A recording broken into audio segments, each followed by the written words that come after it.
Dr. Manmohan Singh.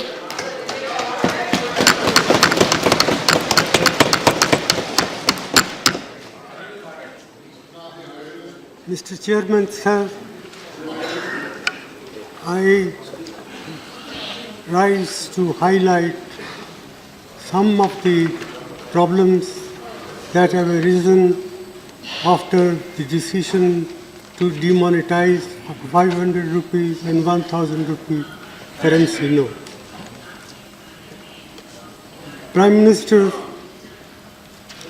has been arguing that this is the way to curb black money, to prevent growth of forfeited currency note, and also to help in control of terrorist finance activities.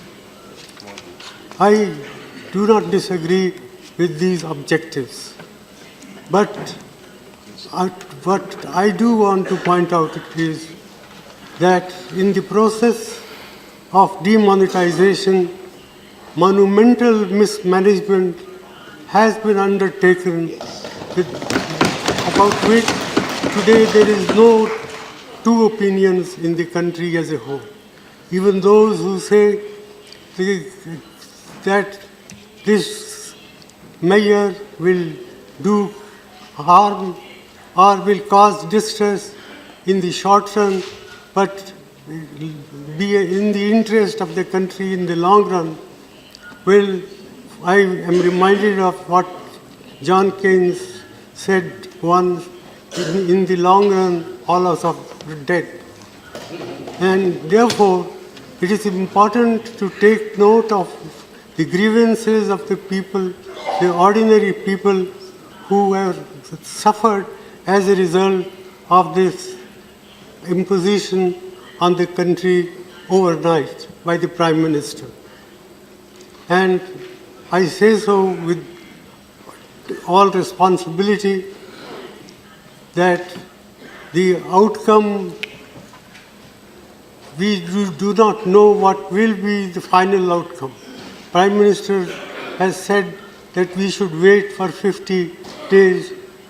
Well, 50 days is a short period, but for those who are poor and deprived sections of the community, even 50 days torture can bring about disastrous effect.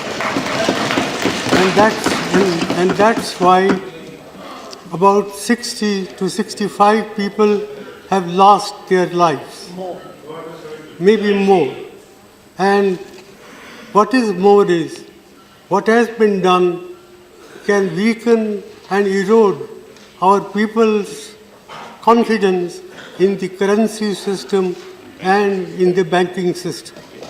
One, I would like to know from the Prime Minister the names of any countries he may think of where people have deposited their money in the banks, but they are not allowed to withdraw their money.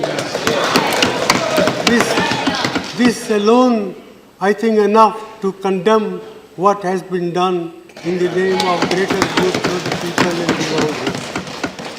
And, sir, I would further like to point out that, in my opinion, this scheme of monetization, the way it has been implemented, will hurt agricultural growth in our country, will hurt small industry, will hurt all those people who are in the informal sectors of the economy. And my own feeling is that the national income, that is the GDP of the country, can decline by about 2 percentage points as a result of what has been done. This is an underestimate, not an overestimate. Therefore, I feel that the Prime Minister must come with some constructive proposal how we can implement the scheme and at the same time prevent this distress that has been caused to the common people.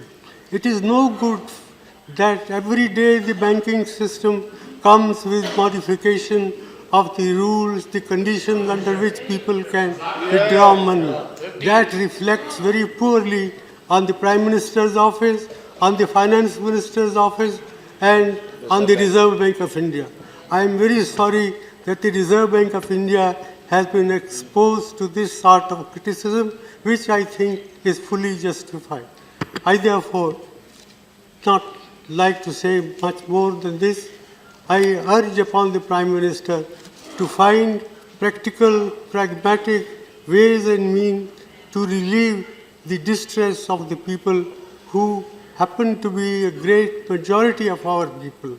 After all, 90% of our people work in the informal sector.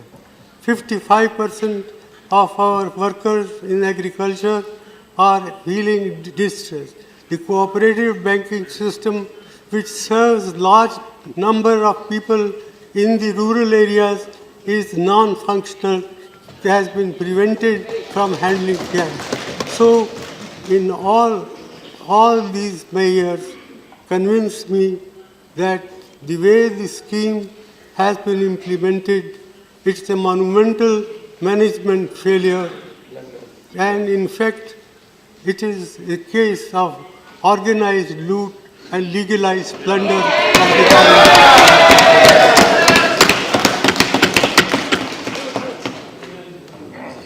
With these words, sir, I conclude it is not my intention to pick holes in what one side does or another side does, but I sincerely hope that the Prime Minister will, even at this late hour, will help us to find practical, pragmatic ways and means to provide relief to the suffering people of this country. Thank you. Thank you.